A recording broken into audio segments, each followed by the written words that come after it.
Hello and welcome. My name is Joe Chris and I will be your host for tonight's live stream. So tonight's live stream is our final event as part of the Festival of Debate Online. The Festival of Debate Online has been an online festival that's been co-created by communities to discuss the key social, political and economic issues of the day. And to close the 6-week-long online festival that we've been running, we've decided to run a question time style event. So for tonight's show, we've decided to split the show into 4 sections. But if you're watching tonight at any time, please do comment in the live comment section, and you can do that either on Facebook or on YouTube. And I'll be trying to bring in any comments or questions throughout the show. So please do drop in comments or questions that you have for our guests. Now, all of our Festival of Debate live stream events are free, but if you'd like to donate to help support the work we do here, that would be very much appreciated, and you can do that through the PayPal link, which is linked both through the Facebook event description and the YouTube live description, and on our website, festivalofdebate.com. So for tonight's show, I'd like to start bringing in our guests. So first guest tonight is Ash Sarkar, who is a political commentator and journalist. Hi, Ash. Hey, how you doing? Yeah, very well, thank you. I'm now going to bring in our next guest, who is Olivia Blake, who is the MP for Sheffield Hallam. Hi, Olivia. Hello. How are you? Yeah, very well, thank you. Thanks for joining us. And our third guest this evening is Brian Mosley, who runs a group in Sheffield called Love Sheffield, which is a mixture of lots of different Facebook groups all across Sheffield that's all about developing community connections here in Sheffield. Hi, Brian. Hi, Joe. Great to be with you. And our fourth guest for the night's live stream is Alison Teal, who is a Green Party councillor. Yeah, hello. Thank you for inviting me. Hi, Alison. Thank you for joining us. And our final guest is an award-winning filmmaker, and please welcome Eelyn Lee. Hi there. Hi, Eelyn. Thanks for joining us. Great. So for our first question, the first topic for tonight's live stream is on the UK response to COVID-19. And the first question we're going to open up discussion with is, what moments have for you defined the UK's response to the COVID-19 crisis so far? And we'll start with you, Olivia. Well, I don't even know where to begin, to be honest, because there's been so many points during this crisis where I have been quite critical of either the sluggish response of government or just the inadequate response as well. So there's lots of different issues from PPE, testing, and the economic side of things as well. And I think that for a lot of people early on, for me, one thing that stuck out was how our infrastructure around food was really, really poor. And actually, I was calling for a national food service at that point to try and step in and get food to people. And actually, the government did do some of that, although not very successfully. So I think there's a lot of issues around what could have been done locally more strongly. So testing, for example, Sheffield has testing capabilities that other cities don't have. So we started earlier, and I think that was really of benefit to staff at the hospitals who were getting tested and making sure that they were being kept as safe as possible. So that was one big thing that was happening. I think as an MP, as a new MP, not many people start their political career in the middle of a pandemic. So it's been quite an intense time in terms of the help that people have needed. So, just the vast number of people who are stuck abroad at the beginning, and then, the people who have just seen their jobs being taken away from them. So a lot of people were made redundant quite early on, and we're seeing that again this week as some of the announcements have come out about what support's going to continue. And yeah, I think that's been really the key thing, and it's really shown for me as a Labour politician the strength of unionised workforces, and I've been really pleased to support campaigns like Sheffield Needs a Pay Rise in their work to hold some of the big employers in the city to account on safety, but also to make sure that people's jobs are there when we get out of this crisis. Great, thank you, Olivia, and we'll go to you next, Ash. So I think you asked about what were some of the defining moments of this crisis. And for me, obviously, with the work that I do in the media, one of the things that the coronavirus crisis has exposed is that our media is not fit for purpose. And I know I say that all the time. I say that, every time, I don't know, Robert Peston sneezes or whatever. But I think that this has been particularly galling. From the beginning, when we were in the foothills of this pandemic and we looked around and we saw that we were a real outlier in terms of, countries around the world being slow into lockdown, talking about herd immunity, there was a certain compliance or supineness from, in particular, those very well-paid political editors. So when they were fed the herd immunity line, lo and behold, they regurgitated it without question. We then go into lockdown, lots and lots of praise for the government's decisiveness, not very much attention paid to the manner of the lockdown, how it might be different from other countries, and certainly not much thought about how that 10 days of indecision had actually allowed our rate of community infection to go up to a point which meant that we really were in serious trouble. And you've seen this pattern occur again and again and again, which is our government demonstrates a total lack of competence, a total lack of regard for vulnerable people, a total lack of regard for even just basic honesty. And our media time and time lets them get away with it. And it's because we have a media culture which prioritizes access to senior government figures over being able to hold them to account. And that's something which is, I think, become increasingly apparent and is only going to get more dangerous as we ease lockdown, because we need a media which can be absolutely at the top of its game, asking really difficult questions about testing numbers, which still the government aren't making public because, they've been inflating them and massaging them all the way. Making sure that we don't forget about that daily deaths number, which has become increasingly difficult to find. And really on top of the fact that we are going to have localized infections, community outbreaks, and a government which won't share data about those outbreaks, which is precisely what happened in Leicester. The local data wasn't being shared in an accurate way. We've got a media which is willing to chase these things up and get that information out there, regardless of whether the government wants to put it out there. Get it out there in politically inconvenient times. But yeah, those are some of my defining moments, and that for me has been one of the most galling aspects of this whole crisis.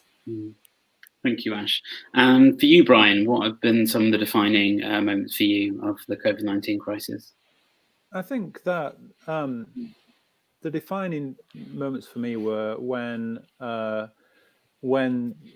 government came on TV and every day and started the initial kind of phase where everyone would just seem to be kind of stunned. There was little in the way of obvious political debate around what was being done, and that could be because of the way the media were dealing with things. But it was a really simple instruction to stay at home, and so the defining moment for me really was that initial shutdown where everything stopped, and it was an amazing time actually for so many of our friends. We have over 20,000 friends connected in this space on Facebook across Sheffield, and so many of them were just stunned by the lack of movement, all the engines stopping, being able to hear the birds sing, starting to just reflect on what was desperately important to them, you know, their own family, their safety, their children, how they were going to get people together to isolate. And so that was the initial kind of defining the feel, the vibe across Sheffield, was that there was actually no debate, no question, that people just came together. We had the clapping for the NHS in the very earliest stage. That was pure people kind of disjointed from their normal life, and then realizing that we are all reliant on each other, right down to the heroism really of people working in supermarkets, and we were talking about thanking them. So yeah, and then that moved quickly to the second phase, was where it seemed to break apart, and I think Cummings' issue where he went, and then the politics really came into it, and then there was the NHS suddenly was becoming a political issue then, and then it's all falling apart now into a fight.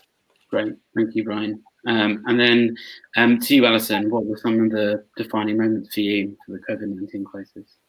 I think it was at the very beginning, the inertia of any sort of leadership. It was really shocking to me that I could see other countries taking steps and all the actions that they were taking, and our government was not doing anything. They seemed to be suggesting that we were just going to ride it out and we didn't need to change anything in particular. It was quite shocking. And so along with one of my near neighbours, we set up a WhatsApp group, and we distributed leaflets to 5 neighbouring streets with our phone numbers, and set up a mutual help group. And we took that action, and that gave me some comfort, because the government themselves weren't actually doing anything. And so locally, we organised, well before the government actually declared the lockdown, and we actually started to help people who were becoming afraid of leaving the house even before they were told that they shouldn't leave the house, and organising prescriptions and shopping and all those sorts of things. And so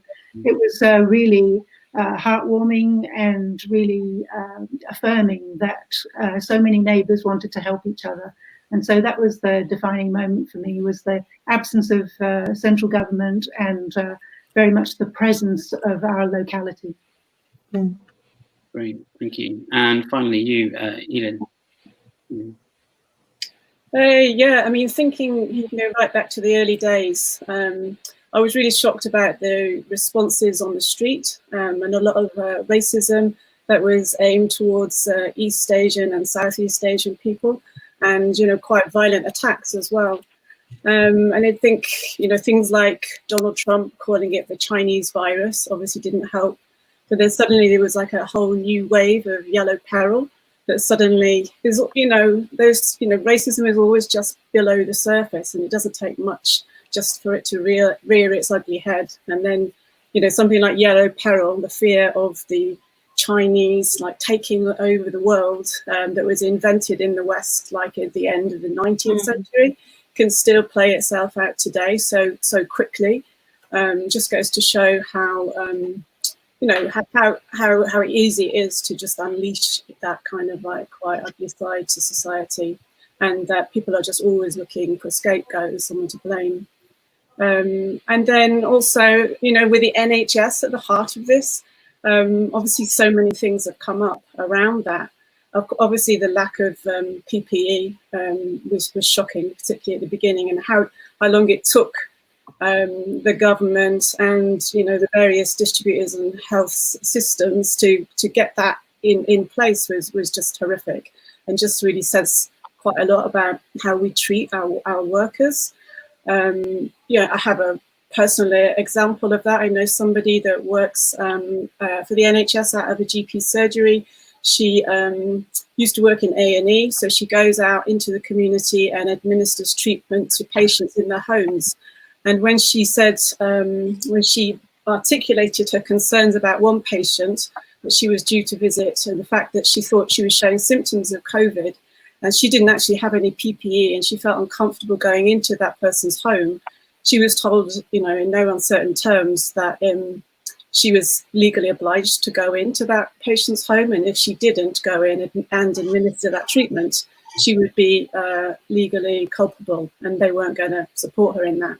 So I think, that's just an example of the structures that, are set up in this country to, the structures that are there not to support workers, and, how, it is so important now for us to, moving forward, to unionise and, do just much better than that. Thank you. Going to bring in a question, first question that's come in, and it's from John Maiden, and it says, given the scale of incompetence in handling the COVID crisis, the unparalleled levels of cronyism and the total inaction in dealing with the climate emergency, is now the time for an opposition of national unity. Let's come to you, Olivia, first for response to that question. Well, it's an interesting question. I completely agree that we are seeing unprecedented levels of incompetence from this government, really. We've got 1 million people, 3 million people who aren't being supported by any of the schemes they've put in place. And we've seen, such small amounts of money put in for a apparent Green New Deal, which is, absolutely, that's going to be an absolute failure for the green recovery that we do need to see off the back of this crisis. So I think, there's a lot of stuff that we're doing as opposition. There's a lot of select committees that are doing a lot of great work as well, trying to hold the government to account. I'm not going to lie, it's pretty depressing at the moment because on all votes we're losing because the Tories do have such a strong majority.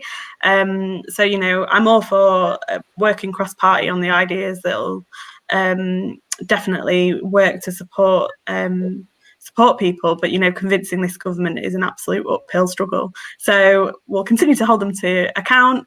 We've seen Brexit on the horizon as well. Let's not forget about that, and all that comes with that, and all the debates that we've been having around the bills that they're pushing through at the moment around agriculture, trade, are all really right wing in their agenda. So I am very, very much concerned that when we get to October and January, we'll be looking at a much worse situation than we've got now as well. So it's important that we pull together and hold the government to account. I'll come to you now, Alison. What do you think? Is now the time for an opposition of national unity? Well, it would be nice, wouldn't it? But as Olivia's just described, we don't actually have enough opposition to outvote the government, and so we didn't get the vote by voting, and I don't think the solution is going to come through electoral politics or from the government. I think that we need people-led movement, and we need that people to stand up and say that this is not good enough. We can see that this is not going to work, and of course that's a massive project, and I don't have all the answers about how that's going to work out. But I do think that focusing locally as I do, I can see that there's a very strong appetite for change. I think that there's a very clear understanding that the current government isn't going to save us, and politics isn't going to save us either. I think that we need to start working together, and grassroots movements. And it's really, heartening to see things like Black Lives Matter and those sorts of movements are perhaps what's going to be the catalyst for change, not politicians. And to you, Ash, as well, the same question. Is now the time for an opposition of national unity?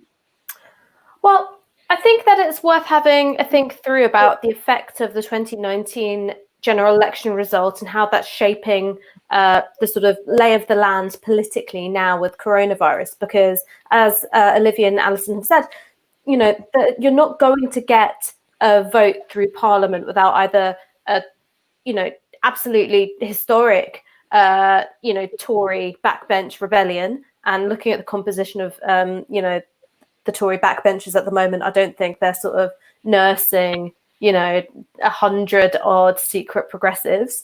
It's going to have to be this kind of within and against Parliament kind of move, where you are trying to build grassroots movements, where you are supporting social movements, and then you've got to work out how you relate to progressive political parties through that. Now, the Labour Party under Keir Starmer is a very different kind of political project than it was under Jeremy Corbyn. And one of the things that I've been saying is that it's no good getting angry at Keir Starmer for being Keir Starmer. He is who he is. He's not a social movements man. He doesn't have that kind of, real, being steeped in activist traditions in the way that Corbyn and McDonnell have. But what he can do is sort of use his establishment credentials, Sir Keir Starmer, QC, I've met the Queen, to actually try and shape public opinion in a way which is more conducive towards progressive causes.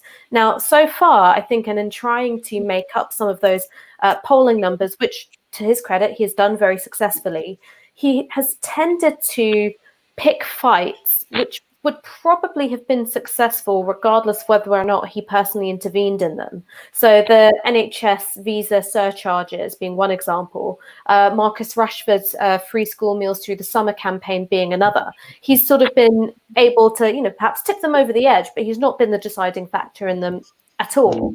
What we haven't seen from Keir Starmer is brave politics. He can do smart politics, but I've not seen brave politics for him, where he's actually trying to not just identify what public opinion is latently and attach himself to it, but actually to shape it, to change people's minds about things.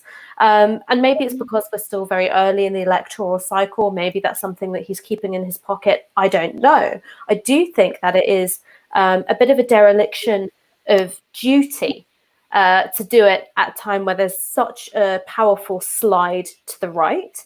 And also it's strategically silly, because all you're doing is reinforcing the kind of, ideological amniotic fluid which benefits a, pro-Tory electorate come 2024, rather than doing what I think was one of the great successes of Corbynism, even if it did fall apart at the last hurdle, which is really changing the common sense on austerity in this country in a way which I think we're still seeing the kind of repercussions of now.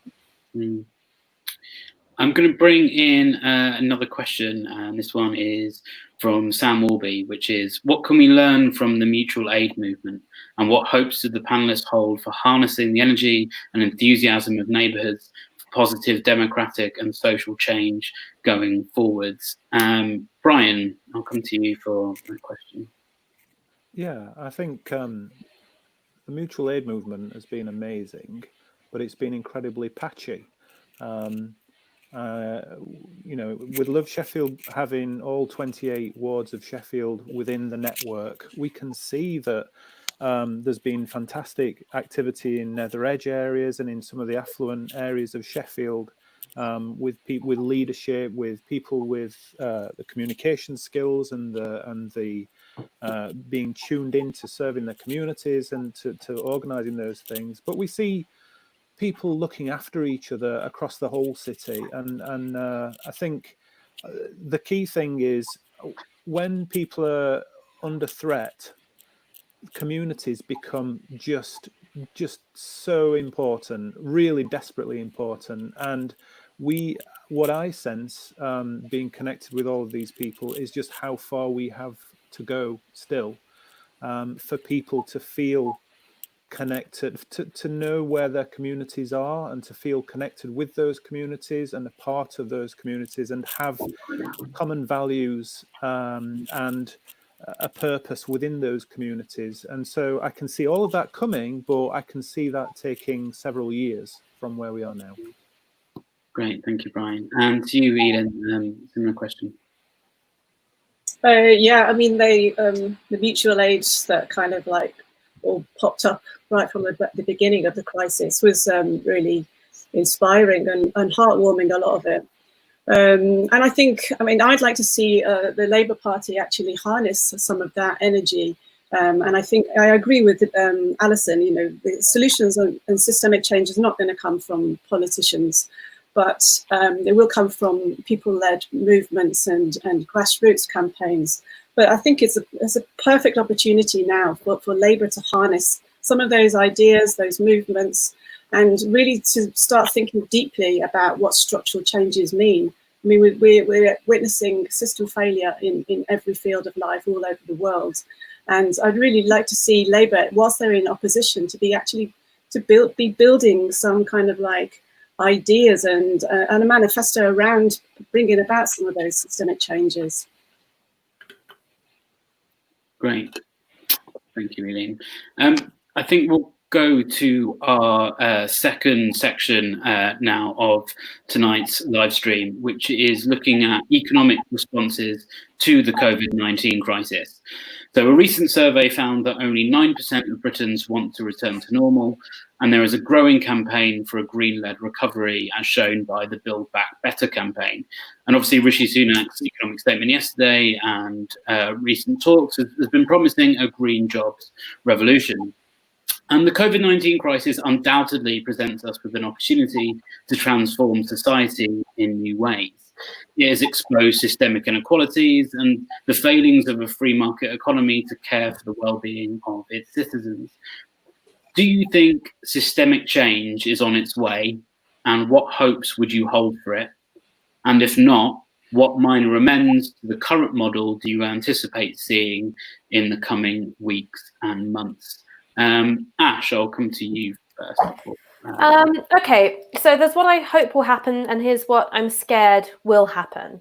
What I hope will happen is that you will have this kind of huge change of heart in the Conservative Party. They'll start taking the idea of a New Deal seriously, and rather than sort of rearranging pre-existing funding and sort of redirecting it into already existing projects, and in some cases actually taking money out of those projects just so it can announce a new figure, but actually make some savings. They actually start looking at things which are the scale of FDR's Green New Deal, which was 40% of GDP, and putting that towards greening our economy, decarbonizing our economy, reaching net zero by 2030. That's what I hope will happen. What I think will happen is that you are going to have these kind of, cocktail umbrella measures being put up for a hurricane. So you've got these patchy economic measures. You've got, a £1,000 job retention incentive, which is only going to reward corporations who are already going to keep workers on. And it's simply not enough money to encourage employers who are really struggling to keep on workers to keep them on. You've got this business of, half price meals, which, I love a Nando's as much as anyone else. I'm certainly not looking, a gift chicken in the mouth, but it's nowhere near what's needed to actually deal with the fact that there will be a crisis of consumer confidence, not because of some kind of abstract mood, but because you are seeing huge reductions in household spending power, rising unemployment, and that's been because of, I think, some of the more poorly designed elements of the job retention scheme. The furlough scheme hasn't been able to support every work. You've had millions of workers left out of it, and that pool of workers who've been left out of it is only growing. So what I'm worried is actually going to happen is that you have a government which is still in a complete state of denial about the scale of the crisis that it faces, and the deep lasting changes we'll see from this. It's going to be high unemployment, the death of the high street, but maybe a bit more flexible working, a bit more home working. I don't know. Sorry, I'm being really depressing, but that's what I think. Are you hopeful for any systemic change that might present some new solutions?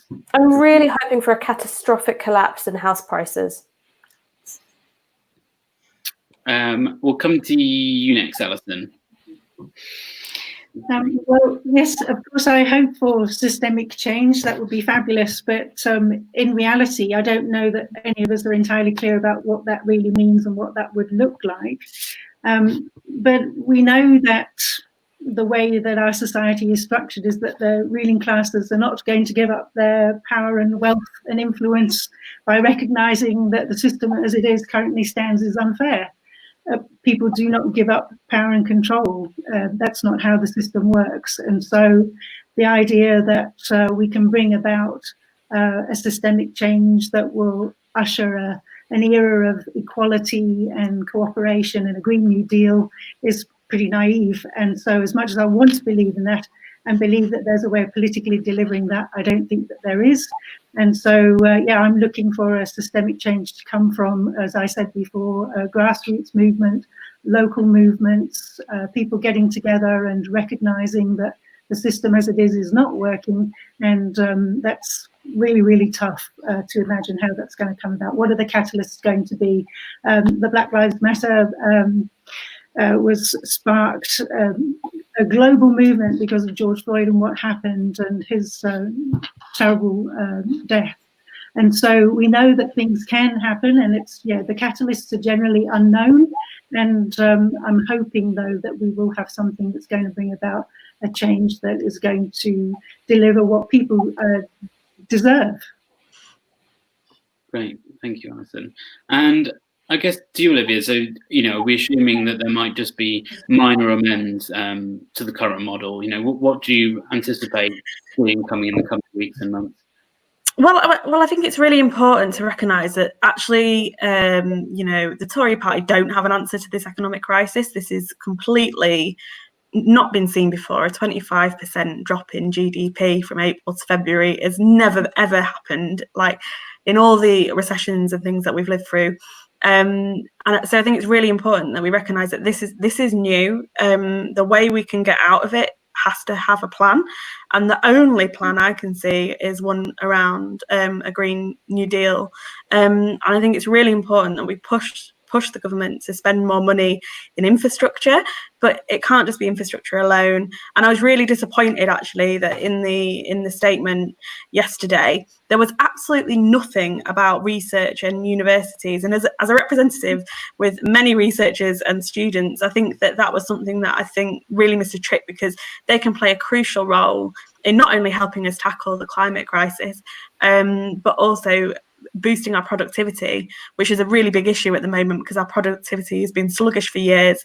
And let's not forget that actually this is off the back of 10 years of the worst austerity, and we've seen all the safety nets get weaker and weaker, and the benefit system is just not fit for purpose. So there's a huge social and economic issues here that we need to resolve, and actually I don't think the Tories have the answer. So I think there's a big opportunity for us to look at what we've already got on the shelf, really, in terms of the kind of investments we need to see that are happening in Germany and France, for example. We've, like 40 billion and 15 billion packages to stimulate their economies. We need something of a similar scale here, and I think that government will come round to that fairly quickly when they see what's on the horizon. Because if we don't get this right, we're going to have generations and generations similar to the effects of the 80s, which is actually still being felt in Sheffield, if we're honest. Thank you, Olivia. I'm going to bring in another question. This one. Joe, can I answer on that one too? Yeah, I mean, I'm kind of unencumbered from a lot of the politics and the kind of standard conversation that goes on around this. I have been interested and picked up on modern monetary theory recently, and I'd be interested in whether the other panelists have any thoughts on modern monetary theory and this whole conversation at the moment that's going on about tax and spend. And I mean, my gut instinct before this was that money is just basically numbers in a spreadsheet, and it has a function. And in terms of resources, that comes down to ideas and energy. It comes down to human resources that we have in this country, and a government. I can see there very well being a shift as the government realizes perhaps that the scale of the emergency that we're facing, with facing an actual lengthy depression, and that there's no reason with the latest kind of science and knowledge that we have got about how money can work to get people moving. And I love the idea of this Green New Deal to actually just use money to direct the workforce. We've got a huge workforce. Let's get people moving. That would be my thoughts. Just going to bring in another question, which just opens up that earlier question a little bit more as well, which is from James, which is on: is a Green New Deal meaningful or even effective without electoral reform and a social security system which lifts people out of income equality? So I guess it's also a question about, do we need electoral reform first before we can look at achieving some of these goals? And I'll go to you, Eelyn, for an answer on that. Yeah, wow, that's a hard one. I think I don't think there's any point in waiting for electoral reform, because I think we can't afford just to wait for that. But yeah, of course we need that, but we need to be acting on a whole number of levels. And in terms of like bringing about this systemic change that we're kind of dreaming about, like Alison said, you know, there's people in power are not going to give up their power anytime soon.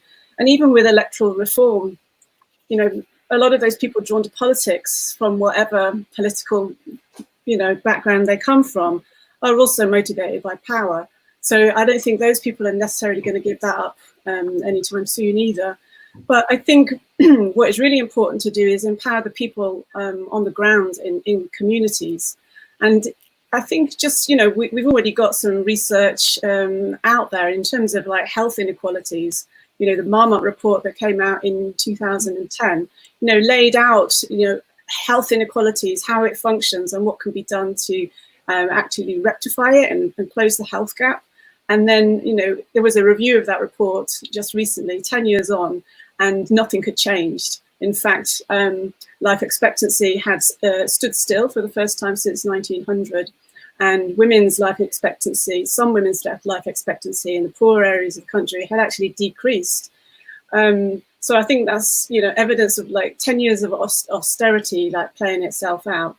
But also, you know, there were recommendations in that report that actually if you invest in people and communities on the ground to have more control over their own lives and have that can actually bring about change on a local level, and actually, you know, people can live longer and healthier lives. And you know, it's pretty simple, and it's, you know, there in black and white to be read. But nothing has been done about that. And I think in this whole pandemic, there's been a lot of surprise about, you know, who's been the hardest hit. But for people that are like, you know, clued up on the whole arguments around health inequalities, you know, it's not been surprising who's been hardest hit, because they're the poorest communities in general. But yeah, I think resident-led approaches, if we can like activate power on the ground to kind of like try and meet the power at the top, maybe something will start to happen. I could bring in one more comment that just came in from Owen Gracebook, which is, they are motivated by power, but you aren't, ... Which, you know, I suppose, I mean, Ash, you maybe want to respond to that? I mean, we did a festival debate event a few years ago with a guy called Stephen Riker. He talked about how we need reluctant leaders, and they might be the best leaders you can have. Ash, you want to maybe comment on that? I mean, I've always been drawn to, I think, the Stokely Carmichael's definition of socialism, which is power anywhere where there's people. So obviously I'm interested in power, not legislative power for myself, because I would suck at that. I don't think I've got, you know, Olivia's patience or Alison's expertise, but I'm interested in the democratization of decision making. I want to have a say in every single economic, social, political force which directly affects my life. And that's what I think everybody should have. So yes, I'm motivated by power, but not the kind of power I want a ministerial red box and, you know, to be flouncing around SW1. I can't think of anything worse. And to you, Olivia. Sorry, no shade, Olivia. I'm sure you have a. No, it's not comfortable for me either, to be quite honest. But you know, I think it's important. Like, I got into politics. I didn't study politics at university. I went and I wanted to become a scientist. And the reason I got involved is to try and change things. And I think that power is a really important question. And I think actually power and the tussle around it is what drives politics at the moment. And I think it's really important that we allow for movements to grow, you know, and we've seen that in private renters with Acorn and other examples. But I think that it's really, really important that we also recognise that we absolutely need to see, you know, a full revitalisation of our democratic citizenship, and that's not going to be easy to do. And I'm fully behind our need for a constitutional convention, but I do think that electoral reform is a means to unlock democratic participation, but actually in some countries that have PR, they still lack participation. And I think participation and ownership of those decisions is absolutely key, which other speakers have alluded to. We need communities that are engaged and have access to the power to make changes in their own communities. As you can probably tell, I'm a big decentralisation kind of person, and I think that devolution could be much more meaningful than it is at the moment, because it's literally devolution of cuts in some circumstances. But it's absolutely key that we continue to make that point. And I think, you know, there's power in and strength in being united, and I think it's really important that we still have institutions which allow people to come together, whether that's trade unions or political parties, and I think it's really or other forms of civil society, and I think, you know, BLM has shown that you can change and put pressure on in ways that does change the narrative. And I think, you know, you think back 10 years and what the narrative was around migration and compare it to today, things have shifted. And I think people are recognising the limits of what the old world view was, basically. So I'm quite confident that we can be more inclusive in our democracy, and we can build something out of this. And I think actually people's appetite for change is absolutely real at the moment. So I think that is something that we should all harness. Just going to bring another quick question to Olivia that's come in, which is a specific one. Would you therefore champion a Sheffield Citizens Assembly? Yeah, I mean, I've been supportive of citizens' assemblies to look at issues such as you know, the climate crisis. I think that they're really important. You know, my support for committee system is well documented, and you know, James's question also touched on social security, and you know, I'm a long-standing supporter of looking into ideas such as UBI and other social measures to try and take us forward. And I think, you know, these things need to be tested, and we need to have communities that are willing and open to take risks. You know, government is actually really risk averse. And sometimes they take decisions without thinking about the risks at all, but they don't want to take chances in case something doesn't work. And I think that really limits us. But I think that a lot of communities are a lot more confident in each other. And I think that's really important and something that we can definitely learn from. Can I quickly just chime in here? And I'd be curious to see what the other panelists think about this. Is that I think the particular area where government is risk averse is completely ideological. And what they don't want, and I think that this is also sort of explained why the Conservatives are so keen to get rid of the furlough scheme as soon as they can politically get away with, is because they hate the idea that giving someone something for nothing is actually effective. It cost, what, 3.2 million to get rough sleepers off of the streets when lockdown came in and into hotels. 3.2 million, which is nothing. All these measures that we were told were completely pie in the sky. The idea that you could support people's income to a, you know, reasonable standard. The idea that there's, seeing as we've got historically low interest rates, that we should borrow to invest in people and to invest in our communities. That's completely ridiculous. It shows the effectiveness of something for nothing. You can make a difference to people's lives and a difference to people's communities without demanding that they, you know, consent to their exploitation and, you know, be immiserated even further. So I think that's the area where governments are risk averse. That something for nothing actually is one of the most effective things you can do. I agree. And I mean, it comes back again to money. Is what are we using money for? It's just a token. It's just to say we decide as a society that we shouldn't have people sleeping on the streets. So you invent a bit of money and you direct resources to bringing those people off the streets. When people say, you know, oh, we need to borrow this money, where is the government borrowing the money from? Who does it borrow it from? It prints money, it sends it out, it gets spent, moves people around, and then it taxes money to recover.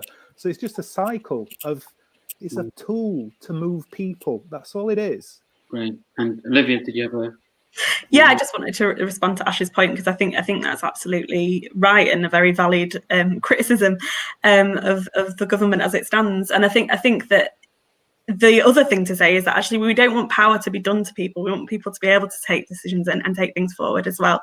And I think that one thing that's most disheartening is, over the last 10 years, is how actually so much has been stripped out from our communities. You know, those public spaces where people can come together have disappeared in all but name, really. You know, the times that these communities places are open have limited as well. So I think, you know, what's been really powerful about the lockdown actually is how much of this stuff has moved online. And I know we've had discussions about how influential digital is on politics, but I think actually this time has actually forced people who didn't want to engage with it to get involved. And, you know, things like this where people are watching and learning and trying to figure things out, and even if it's BLM and just trying to learn more about, you know, our own awful history, I think it's really important that people recognise the structures of power and are able to intervene in them. And I think that we can work collectively to do that. Great. And I think that's probably a good moment to move into our third section of tonight's live stream, which is indeed on the Black Lives Matter movement. And there is a question that came in earlier, which is probably a good transition point, which is from Councillor Calton, which is, "Hi all, great to see you all. How do you think racial equality fits into this building back better given the current situation?" And let's start off with you, Eelyn. Well, I think it's absolutely integral. I mean, I think it's just, I don't think you can now separate the murder of George Floyd and the coronavirus pandemic and the subsequent Black Lives Matter movement that has been ignited all around the world. I think now the two are synonymous, but they kind of are, you know, tapping into, and you know, as we've already been talking about a lot, is they've just you know, just shone a spotlight on all the social inequalities that are prevalent, you know, in this worldwide system, in this system of extreme capitalism, and then in terms of talking about power, because I think, you know, ultimately, you know, racism is about power, and it's, yes, we all want power, but we all want to feel empowered. You know, power is everywhere, but at the moment there's an imbalance of power. So some people have it, some people have a lot of it, and a lot of people don't have it. So I think what is important now moving forward is that we that we see a shift of power. And I think how the Black Lives Matter movement have been demonstrating about that and articulating notions around power and race, I think are really, really, really important and should be central to arguments moving forward. You know, it absolutely should be integral. Great, thank you. And I think, you know, at the moment the political establishment feels, you know, out of step with the Black Lives Matter movement. You have recent things happening, such as Dominic Raab taking a knee to be a Game of Thrones reference. And also there was recently as well with Keir Starmer referring to the Black Lives Matter movement as a moment, being quite dismissive of sort of suggestions and thought around sort of defunding the police. And I wondered, you know, given this disconnect, what changes do you think communities should be advocating for in government policy and its approach to health, education, policing, and income inequality? And let's go to Alison for that initially. Yeah. Okay. So clearly we have spent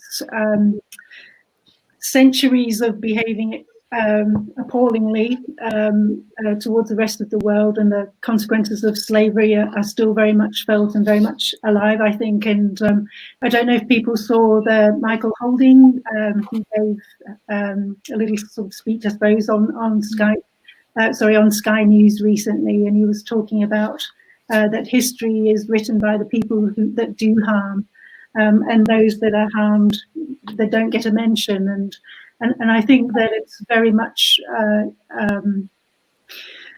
the case that the history of our brutal past is really not particularly well known. And so in terms of response to this, I think that education has certainly played a part. I don't think it's hidden our history, but I do think that there's a lot of people don't appreciate just how much our country is built on the ill treatment and exploitation of others. And that's something that we really need to address as a nation. It's something that we need to apologise for, and perhaps financial recompense as well. I think that we've got a lot of things to make up for, and certainly the inequalities we're facing at the moment have obviously been worsened considerably by austerity, and we've completely stripped out things like youth clubs and youth workers, and there's a lot of people now who are finishing school who are not having any opportunities given to them. It's really dire, and so what we really need to do is start putting a lot more money into these communities and supporting them, and building them back up again, because they've faced such structural inequalities for such a long time, and we need to address that and be really honest about it. And same question to you, Olivia. Well, I think it's a really important point, and I think, well, firstly on Kia, he has clarified his point that it was a moment, a defining moment. Although I recognise that he's taken on board the criticism and has taken some training in terms of unconscious bias, which I think is really important. But I think that the bigger issues and the more important issues is that we have a real issue in the UK about deprivation in particular and its impact on the BAME communities. This isn't just about glass ceilings and people moving upwards. It's also about, day in, day out, people are being treated differently purely because of their race. And that is absolutely wrong. I think that we've got to do a lot more on education, so people are much more aware of the issues. And I think, that it would be a start to learn about Black British history in schools rather than American history, which is what we tend to focus on. But I think there's issues around, policing, and I think that I'm not afraid to call out the police and ask questions, and I regularly do, of our local police and crime commissioner about representation in the police, and also issues such as stop and search, and if they are, what the statistics are for that. But I think one thing for me is actually the difference with defunding the police is that definitely came from the American kind of BLM movement. But I think in the UK, actually, part of the problem we've had is that there's such distrust between police and communities of all creeds, and whether they're BME or not, because it's because they haven't been present in our communities because they've had such cuts. So, I think that some of the things that, Bobby's on the Beat used to do back in the day, like I know in my community where I used to be a counsellor, the police would take groups of children out into the Peak District for walks and like bonding and trying to like raise ambitions. But that's all gone. So the only interaction they have with policing is a very negative one. And obviously there's prejudice behind that as well, which absolutely has to be tackled. But I think we've got our own issues, and health is a huge one, housing is a huge one. There's loads of different policies where there's just people are just being completely undermined. And I think that we really need to hold a mirror up and learn from the issues that we're facing, and make sure we're tackling them. Great, thank you. And to you, Ash. I've got to disagree with you, Olivia. When I heard about Keir Starmer going for this 20 minutes of unconscious bias training, I thought, how insulting! How insulting! People of colour aren't asking him to, step up and do this kind of, very technocratic, managerial, corporate away day approach to anti-racism. We want him to get on the front foot when it comes to anti-racist policy making. And so for his response, for me, politicians flub comments all the time. That's not a massive deal to me. But the fact that his response to the the really real hurt and pain that he caused was to go with 20 minutes of unconscious bias training, rather than addressing the fact that 22,000 young black men have been searched by the Metropolitan Police in London since lockdown came in, right? That stop and search has actually gone up during lockdown for young black men. 22,000, that's, about 30% of London's young black men. To me, it's just priorities are all over the place. It's thinking about this as a sort of PR exercise rather than a policy-making one, rather than a political one. And so I do actually have huge problems with the way in which Black Lives Matter has sort of been co-opted by the political establishment, right? Everyone wants to wear the badge, everyone wants to take the knee, everybody wants to, say, of course I believe Black Lives Matter. And really what that's about is sort of the white progressive conscience reassuring itself. And it's never been about that. It's actually been about these built-in injustices in the criminal justice system. And, I'm a Labour Party member, but I've got to say this is one area where the Greens are way ahead, is drug policy making. We know that, black people are 9 times more likely to be stopped and searched for drugs than white people, Asian people 6 times more likely. When you look at the, crime survey, England and Wales, white people are actually more likely to be the ones taking Class A drugs, 4 times more likely than black people, 3 times more likely than Asian people. We know that if you're caught with cocaine, right, simple possession, that a white person is more likely to be cautioned than they are to be charged. The opposite is true for black people and for Asian people. The likelihood of getting a custodial sentence, you're 1.5 times more likely to get a custodial sentence for a drug charge if you're black or if you're Asian than you are if you're white. This is an area where reform just won't cut it. You have to completely change the way we've criminalized psychoactive substances and what that's meant for policing the most poor and the most vulnerable people in this country. And it's something which doesn't just affect, BAME working class communities, it also significantly affects white working class communities as well. So just going back to the beginning of my point, which is about, Keir Starmer and unconscious bias training, honestly, I looked at that and I laughed my head off. I really did. Can I also just jump in? I totally agree with you, Ash. I mean, it was just totally offensive, the idea of going on unconscious bias training. I mean, he should be, working out ways of kind of like putting these policies in place that's going to challenge these structural racism.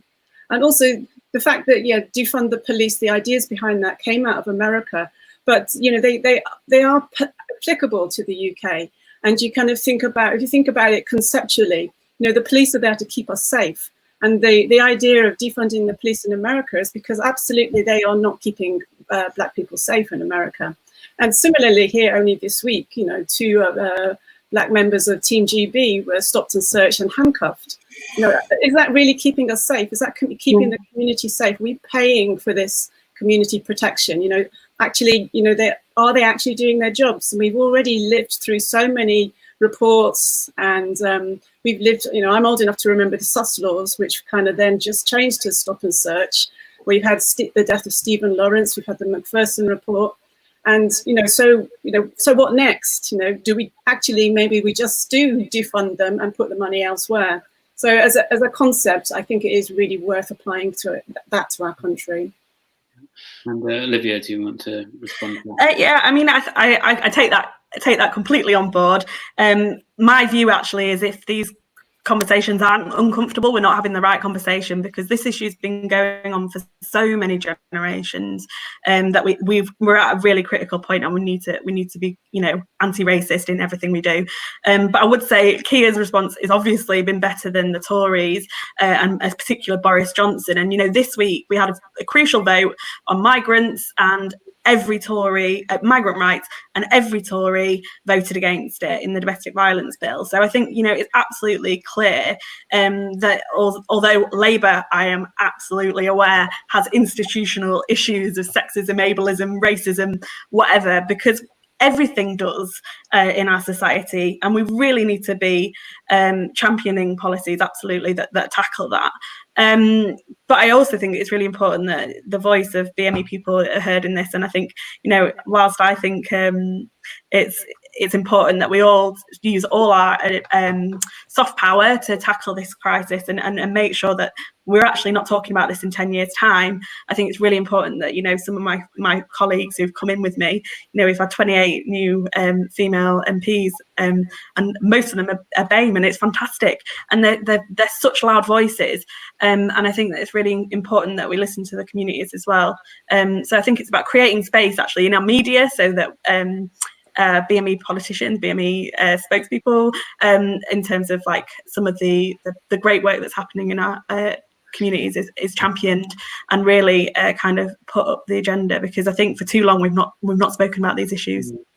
Great, thank you, Olivia. I'm gonna have to move us on to the fourth section of tonight's live stream talk, which is about the climate crisis. And now the COVID-19 crisis pales in comparison to the magnitude of the climate crisis, and yet, you know, the movement on this globally and nationally seems to still lack urgency, solidarity, and a collective response. What lessons do panelists take from the pandemic and the power of crisis to catalyse action and change behaviours? And we'll start off with Alison for response to this. So in terms of lessons from the pandemic, I think what's really clear to me, at least locally anyway, is that the ideology of liberalism in terms of the individual and the primacy of the individual, I really don't buy that. I think that people really do yearn for community and really do want to work together. There is a distinct level of altruism out there, and so that's what I take from that, because we really need that spirit of community to tackle the climate crisis. And so I know it's a hackneyed term perhaps, but I think it's really important now that we think global and act local, and that's exactly what we're doing here. So we need to look at what do we have within our control, and I think that with the Tories in power at the moment and the way that people voted in December, there were a plethora of Green New Deals on the table that people could have chosen from, but that didn't seem to be a driving force at all for the majority of people. But what people do respond to is local action, and so, for example, we've set up the Nether Edge Sustainable Transformation Group, and that's come out of the tree movement, and I personally helped to establish a vegetable garden that we managed to get some land from a nearby hotel. The kitchen garden wasn't being used, and now we're growing all sorts of vegetables, and recently we made a delivery to the food bank of a bunch of lettuces, and you know, we've got courgettes on the way, and we've got pumpkins growing and all kinds of stuff, and we're going to take that to a community kitchen once that gets going after the lockdowns got enough. But meanwhile, we'll be putting produce into the food bank system, and people have been really, really enthusiastic about it. We're going to do wildflower planting. We're going to increase biodiversity. So we're looking at how can we address the climate crisis locally? What are the things that we can do? Wildlife corridors, all these things, boosting biodiversity with butterflies and bees and all those things. And it might sound a bit hokey, but really, I think this is what needs to happen, that this is the sort of revolutionary change that we can have by seeing what we can do locally. And then if all across the country was doing this, then of course we would really see significant change. And I think that once people get hooked into some local projects, then they start to think a bit more widely about why is divestment so important? Why is it so important that we do get rid of fossil fuels and start using renewable technology? By having these local examples, getting involved locally, really just can make a difference. And that's what I'm pinning my hopes on. That's what makes me optimistic.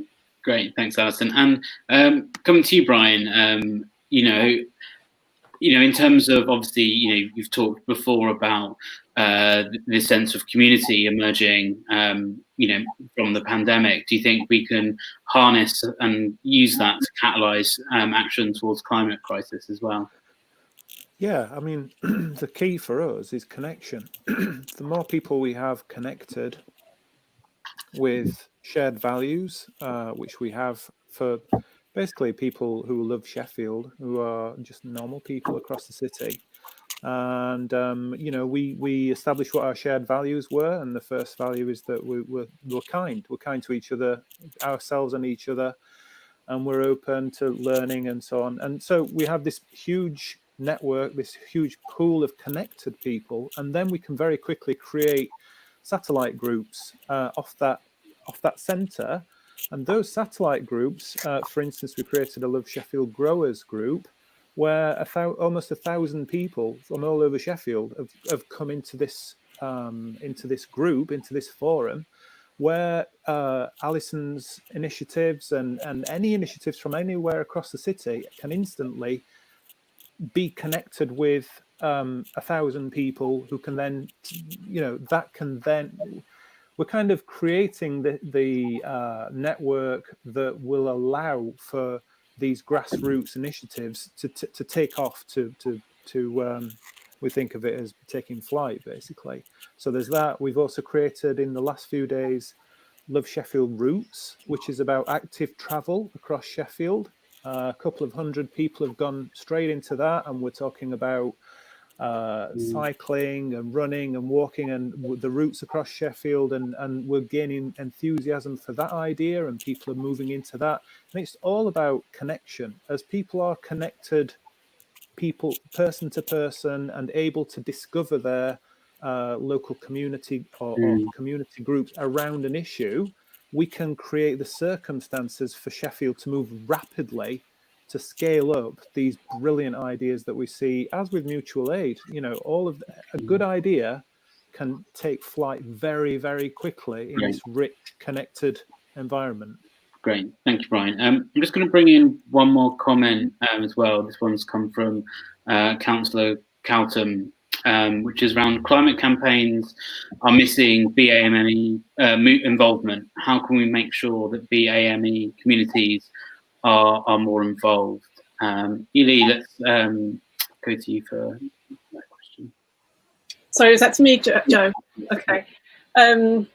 Yeah, absolutely. There has been quite a bit of conversation around basically the climate emergency campaigns, and activism needs to be decolonized to some extent, because you know, there has over the years been a bit of a kind of white savior complex going on, in terms of like the white middle class campaigners, you know, looking to save the world and focusing on places like the rainforest in Latin America, that kind of thing. But I think, you know, with the young people getting more and more involved in climate crisis campaigning, I think that is more heartening. But it's about which of those young people get spotlighted by the media. So there's a lot of young people of colour that are very active in the climate emergency crisis campaign, but are actually not getting the media airtime, if you like, and are not being sort of woven into that narrative. So it's just back to the old problem about, you know, who's telling the story, who's weaving the narratives, and then even bringing it back to a localised Sheffield, and so, you know, some of the great like grassroots, you know, activities that are going on, but who's included in that? You know, Sheffield has a narrative that is, you know, there's a lot about, you know, it's steel industry, industrial paths. It's kind of like proud sense of independence, and to some extent, you know, socialist independence. But they are very white narratives, and there are a lot of people of colour that live in the city and are not part of that story. And, you know, that needs to change within the city if everybody is going to get involved. We kind of call ourselves the city of sanctuary, the first city of sanctuary, well, which is great. But then, you know, wouldn't it be great to have a city of inclusion, of belonging, where, you know, we're not just welcoming people in as guests, but people actually get a sense of belonging to this place. Thank you. And we'll come to you next, Ash, and then to you, Olivia. I mean, I completely agree with everything that Eelyn said, but I think to build on that, I was someone who came kind of late to green politics and to environmentalist politics. And it's because I always had this idea, not just that it was like white saviorism, but I just sort of thought like, you know what, this is a bunch of like white middle class hippies who are telling me that I've got to start weaving jumpers out of my own back hair. Like when you grow up like, you know, for, you know, big chunk of my childhood, we were precariously housed. You know, I remember my mom's money worries. I remember her, you know, sometimes having to decide between like which kid could get the new pair of shoes. A politics which felt like it was about, you know, like asceticism, and not having nice things, felt really off-putting. You know, it didn't feel like it connected with my life at all. And then the kind of, you know, the kind of subcultural elements around it of like, you know, baggy trousers and stuff, I was just like, no, not for me. And it's because I had a really shallow understanding of these politics, right? This isn't me blaming environmentalist groups. This is, you know, me speaking to my own shallowness there. And the thing which actually really changed it for me was, you know, I've got to say, I've done my share of Labour bashing today, so I'm going to be nice again. Was actually the Green New Deal policies, which were, you know, championed by Rebecca Long-Bailey and by John McDonnell, because there seemed to be a real intimate connection and understanding with how people are being affected by climate change right here and right now. So it wasn't just about sort of abstract questions of, you know, the polar ice caps. It was very much about, you know, the air quality in Tottenham, the fact that, you know, Black and Asian minority ethnic kids are far more likely to have asthma. We've had cases where, you know, young children have died because of the state of air pollution and the impact that that's had on their lungs. Or even thinking about how green urban planning can really affect and for the better shape the housing environment. You know, in a city where you've got more and more people, because of gentrification, being pushed to these outer rings of the city in overcrowded, substandard housing, and those pockets of, you know, working class neighborhoods, the ungentrified bits, you know, like the estate in Ladbroke Grove, which had Grenfell Tower, you know, are just completely abandoned. And all of this connects to environmentalist politics in a really deep in a really deep way. And so I think it's about also telling that story, making that connection, and also making it clear that it's not about having less of the things that you want. It's not about saying, you know what, you've struggled all your life and now you can't have nice things now that you're older. It's about having more of the things that you really need. So decent housing, clean air, you know, a sustainable way of living, and you can still have treats and enjoy yourself and not be so economically precarious all the time. Is actually about having a fuller life, a more joyful life. Certainly no back hair jumpers. So I kind of feel like if I can make that leap from thinking like it really was like, you know, white people in a drum circle, which is not for me. No offense to anyone who likes a drum circle. It's just not for me. I'm too camp for that shit. If I can make that journey, I think other people can too. Great. We'll come to you, Olivia, next. I'm aware that you need to shoot in a few minutes. You get a train. Yeah, I've got to get a train. Yeah, so I think like, well, this is something that I stood on as a platform and that I wanted to be very vocal about in Parliament, and I have been. And the reason is actually, you know, I don't just think it's BAME communities that are cut out of the conversation. I think a lot of the time disabled people are often sidelined in this conversation. You know, anyone who works in a sector that currently relies on fossil fuels, it can be quite a shaming movement. And I think that the wonderful thing about the Green New Deal is that completely takes that away, because it's involving people in the discussions about how we have a just transition to move away. And you know, it's not just about green issues, it's also about health and housing, like Ash was outlining. And it's also, you know, I think for me, it's fundamentals of you know, failure of capitalism. Like the reason is really difficult for a lot of families is they don't have a lot of choices. You know, they don't have choices about where they can live. A lot of people are in inadequate housing that doesn't have, you know, good energy, and affordable energy, in fact. And also, you know, we've got a lot of people who can't make the choices to do things better. And so I think when you just focus on individual choices, that's quite dangerous. But that's why the Green New Deal is so inclusive, because it really allows people to come forward and really see changes in the community, whether that's public transport, better quality housing, education that's meaningful and leads to skilled employment, and inclusive as well. And I think that's the thing that's really, really most powerful about it. But capitalism has a huge problem at the moment in that, it is having to produce cheaper and cheaper goods because it's paying people in this country less and less money in real terms.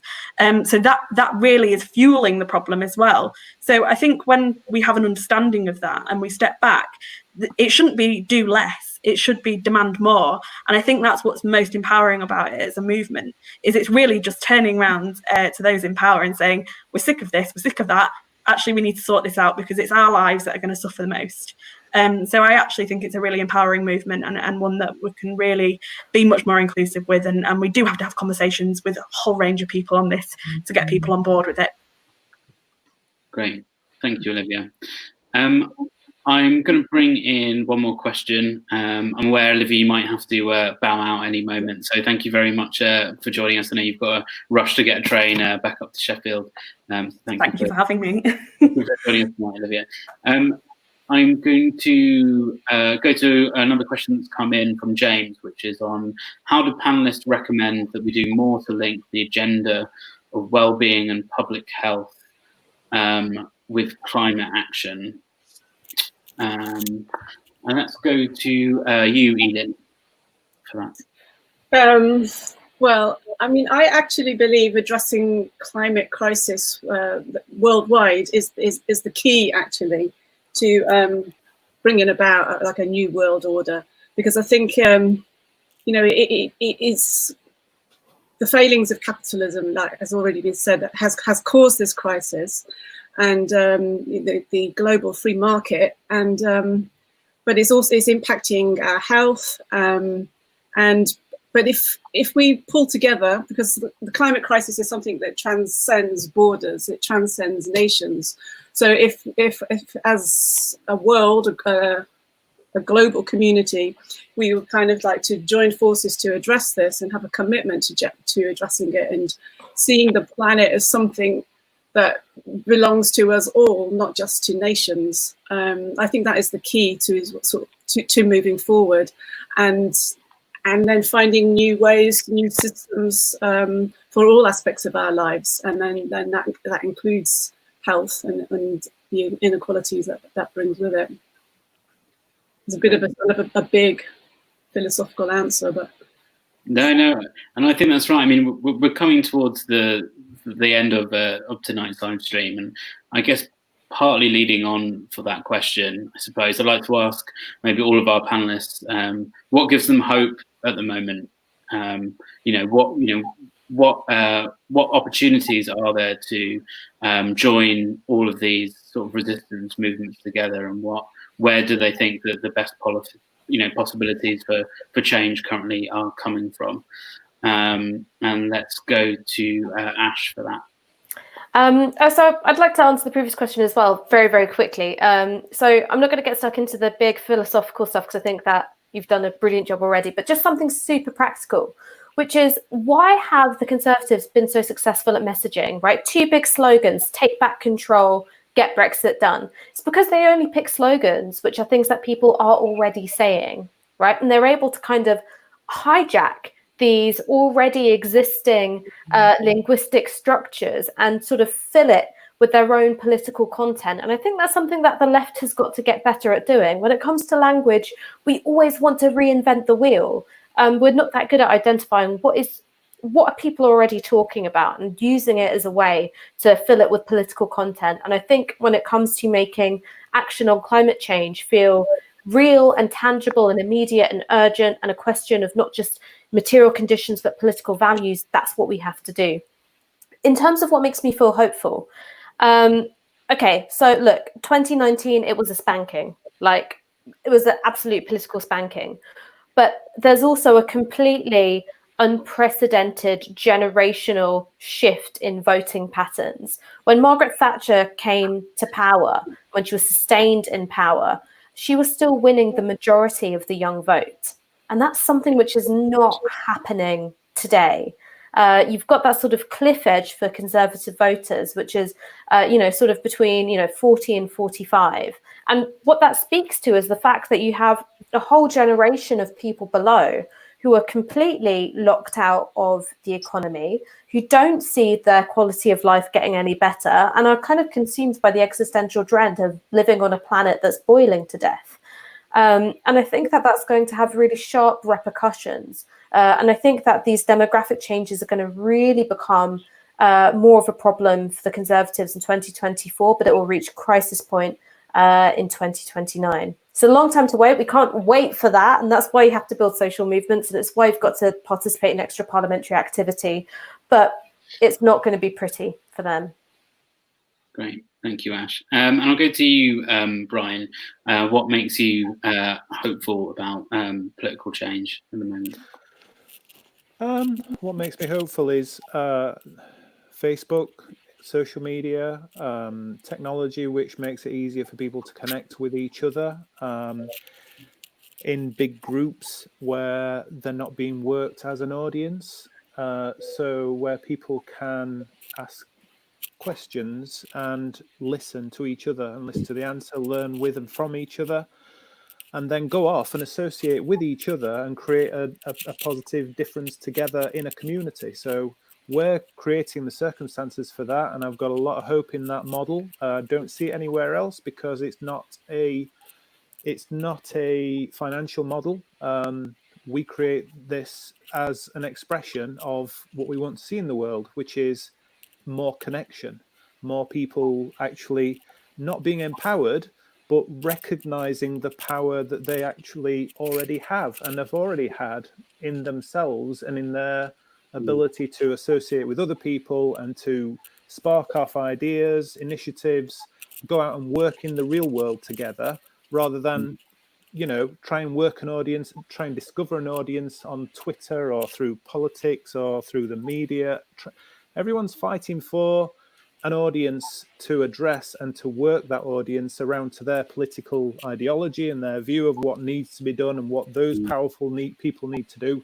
We ask a question, to an individual, what can you do to make powerful people irrelevant?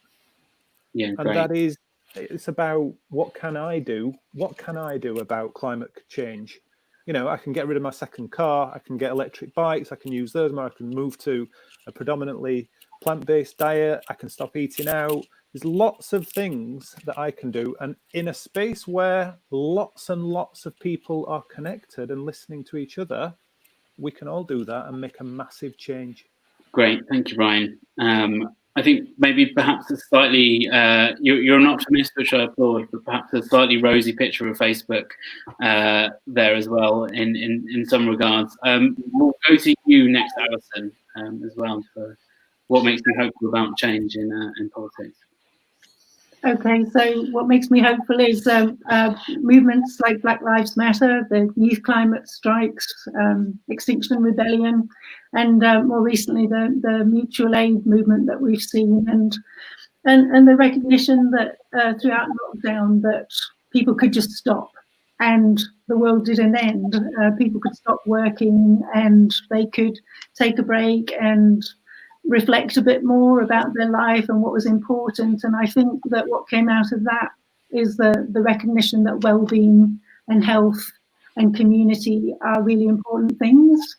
And at the same time, we've got a growing body of people who are advocating for universal basic income, and more politicians getting on board with that. And this idea that if we all get a basic level of income, that's what it says on the tin, that enables us to lead more creative lives, it gives us more options, there are more opportunities for spending more time with family and friends. We don't have to be on this relentless treadmill, we can live our lives differently. And that gives me a lot of hope. Great, thank you, Alison. And then finally to you, Eelyn. Well, quite specifically, the Black Lives Matter movement has given me a lot of hope and continues to, because we've lived through kind of moments, as Keir said, like this before, but this does feel different. Even Angela Davis said it feels different. So You know, you've seen a lot, it's kind of emboldened a lot of people to speak out and speak truth to power. There's a lot of conversations going on Twitter, calling institutions out in this country. I mean, I work in the arts, and particularly you see arts organisations getting called out, and rightly so, because you know, again, it just boils down to power and who holds that, and who wants to retain that, to keep certain groups and certain voices out of the conversation. And I'm finding that really, really exciting. I mean, people are speaking out in a way I've not experienced before.